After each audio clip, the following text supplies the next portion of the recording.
내란 예완 특별검사팀은 수사 개시 후 전 대통령 윤석열, 전 국무총리 겸 대통령 권한대행 한덕수, 전 경제부총리 겸 대통령 권한대행 최상목, 전 행정안전부 장관 이상민, 전 법무부 장관 박성재, 전 국방부 장관 김용현, 전 법제처장 이완규, 전 대통령 비서실장 정진석, 전 경호처장 박종준, 전 민정수석 비서관 김주현, 국회의원 추경호, 임종덕, 전 국무총리 황교안 등 총 24명을 공소 제기하였습니다. 비상계엄을 선포할 명분을 만들기 위해 비정상적 군사작전을 통해 북한의 모력 도발을 유인하였으나 북한의 잠깐만 좀 이렇게 앞에 부분이 생략됐습니다. 다시 말씀드릴게요. 수사한 결과 윤석열 등은 2023년 10월 전부터 비상계엄을 준비하였고 군을 통해 무력으로 정치활동 및 국회 기능을 정지시키고 국회를 대체할 비상입법기구를 통해 입법권과 사법권을 장악한 후 반대 세력을 제거하고 권력을 독점 유지할 목적으로 비상계엄을 선포한 사실을 확인하였습니다. 비상계엄을 선포할 명분을 만들기 위해 비정상적 군사작전을 통해 북한의 무력 도발을 유인하였으나 북한이 군사적으로 대응하지 않아 실패하였고 이에 윤석열, 김용현, 노상원, 여인영 등은 국회에서 이루어지는 정치활동을 내란을 획책하는 반국가 행위, 반국가 세력으로 몰아 비상계엄을 선포하였습니다. 우리는 역사적 경험을 통해 권력을 가진 자의 측리 쿠데타는 내세웠던 명분은 허울뿐이고 목적은 오로지 권력의 독점과 유죄성을 잘 알고 있습니다. 윤석열은 취임과 함께 대통령실을 용산 군기지 내 합동참모본부 청사 바로 옆 국방부 청사로 대통령 관저를 한남동으로 이전하였습니다. 그 결과 대통령이 군 지휘부와 함께 군 기지 내에 위치하게 되었고 대통령과 경호처장 지척에 국방부 장관과 합참의장 공간 등 주요 군 지휘부의 공간이 이치함에 따라 대통령과 군이 밀착되는 여건이 조성되었습니다. 특검은 김용현과 수시로 만나면서 계엄을 준비한 전 정보사령관 노상원으로부터 입수한 수첩과 방첩사령관 여인영의 휴대폰 메모 등 객관적 물적 자료와 관련자들의 진술을 통해 2024년 4월 제22대 총선 훨씬 전부터 윤석열은 김용현과 김용현은 노상원 그리고 여인영과 비상계엄을 순차 모의하고 준비해온 사실을 확인하였습니다. 김용현과 노상원은 2023년 10월 군 인사를 앞두고 육군참모총장, 방첩사령관, 지상작전사령관 등 군 인사 방안과 비상계엄 시 진압권이 될 수 있는 구사단과 34단에 대하여 논의하였고 2023년 10월 이후 그들의 논의한 대로 육군참모총장 박안수, 방첩사령관 여인영, 구사단과 34단을 관할하는 지성작전사령관이 보임되었습니다. 윤석열과 김용현 등은 그 이후 비상계엄 시기를 총선 후로 확정한 후 총선 결과에 상관없이 비상계엄을 결행하되 그 방법을 어찌할 것인가 등을 논의하였고 2024년 3월경부터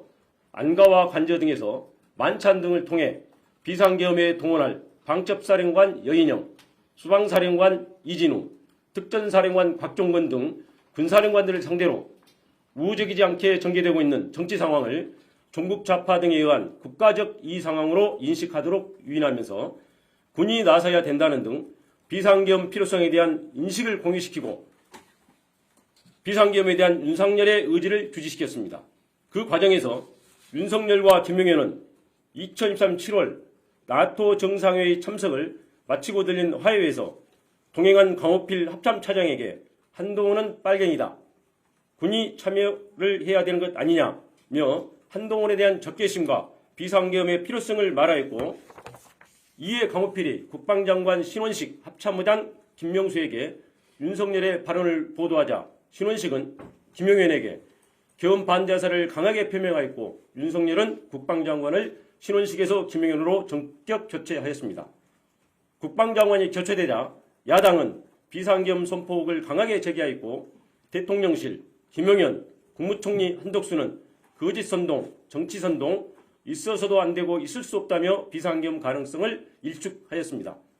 그러나 김용현과 함께 비상계엄을 준비한 노상원은 2024년 9월 9일 정보사 관계자를 직접 접촉하여 특수요원 중 사격자라고 폭파 잘하는 요원 7, 8명 선발을 요청하는 등 인력 자출을 시작하였습니다. 그리고 적 행동이 먼저인 전시 또는 경찰력으로 통제 불가 상황이 와야 함, 단기간에 효과를 볼 수 있는 천재 이루의 기회를 찾아서 공략, 불안정 상황을 만들거나 또는 만들어진 기회를 잡아야 체면이 손상되어 대응할 수밖에 없는 타겟팅 등 여인영의 휴대폰 메모와 관련자들 진술을 통해 윤석열, 김용현, 여인영이 비상계엄 선포의 명분을 만들기 위해 북한의 무력 도발을 위할 목적으로 2024년 10월부터 다양한 비정상적 군사작전을 실행한 사실을 확인할 수 있습니다. 그러나 합참의 소극적 태도, 우크라이나 파병 등으로 북한이 무력 대응에 응하지 않아 비상계엄 명분 확보에 성공하지 못하였고, 이에 윤석열 등은 당시 정치 상황을 활용하여 행정과 사법 기능 마비 등 계엄은 선포 사유가 없음에도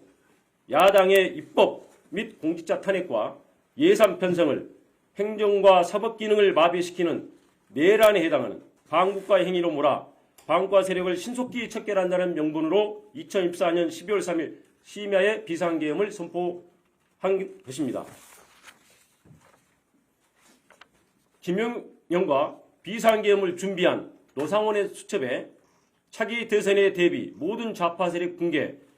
행사 후 국회 정치개혁, 민심관리 1년 정도, 헌법 개정, 국가안전관리법 제정, 선거구 조정, 선거법 박탈, 최상목 지시 문건에 국회에 전입되는 예산 차단, 국가비상 입법기구 예산 편성, 이상민, 조지호, 김봉식 지시 문건에 5개 언론사 단전 단수, 민주당사 봉쇄,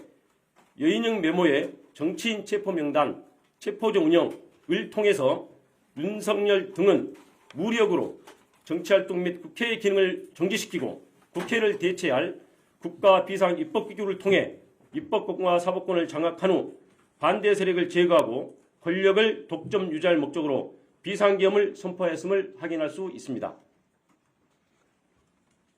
검찰총장 재직 시 집권당과 대립하다가 검찰총장직에서 물러나 2021년 6월 29일 대통령 출마 선언을 하면서 집권당을 거대 의석을 가지고 자유와 법치를 부정하는 세력으로 규정한 윤석열은 2022년 11월 25일 국민의힘 지도부와 하는 만찬 자리에서 비상대권이 있다, 총살당하는 한이 있더라도 싹 쓸어버리겠다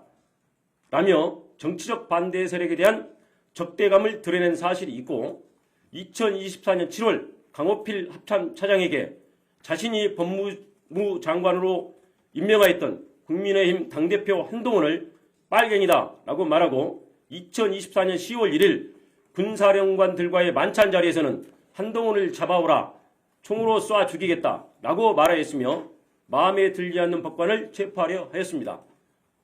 이러한 사실을 통해 윤석열이 신념에 따른 것이 아니라 자신을 거스르거나 반대하는 사람을 반국가 세력으로 몰아 비상계엄을 통해 제거하려 한 사실을 확인할 수 있습니다. 심지어 윤석열 등은 비상계엄과 국회 기능 정지의 명분을 만들기 위해 선관위에 무장 군인을 진입시키고 범죄 수사와 전혀 관련 없는 대북 작전을 수행하는 정보사 요원을 중심으로 수사단을 만들어 2024년 4월 총선 결과가 반대 세력에 의한 부정선거라고 조작하기 위해 그에 사용할 목적으로 사전에 야구방망이, 송곳, 망치 등 도기를 준비하기도 하였습니다. 우리 국민은 1980년 전두환 노태우 세력의 합수부가 권력 찬탈의 명분을 만들기 위해 반대 세력을 영장 없이 체포 감금하고 고문으로 사건을 조작한 역사를 생생히 기억하고 있습니다. 결국 윤석열은 2024년 4월 총선 전부터 비상계엄을 준비하고 북한의 무력 도발을 유인하여 비상계엄을 선포하려고 하였으나 실패하였고, 군을 통해 무력으로 입법권과 사법권을 장악한 후 정책 반대 세력을 제거하고 권력을 독점 유지할 목적으로 2024년 12월 전후의 정치 상황을 국정마비로 내세워 비상계엄을 선포한 것입니다. 이상입니다.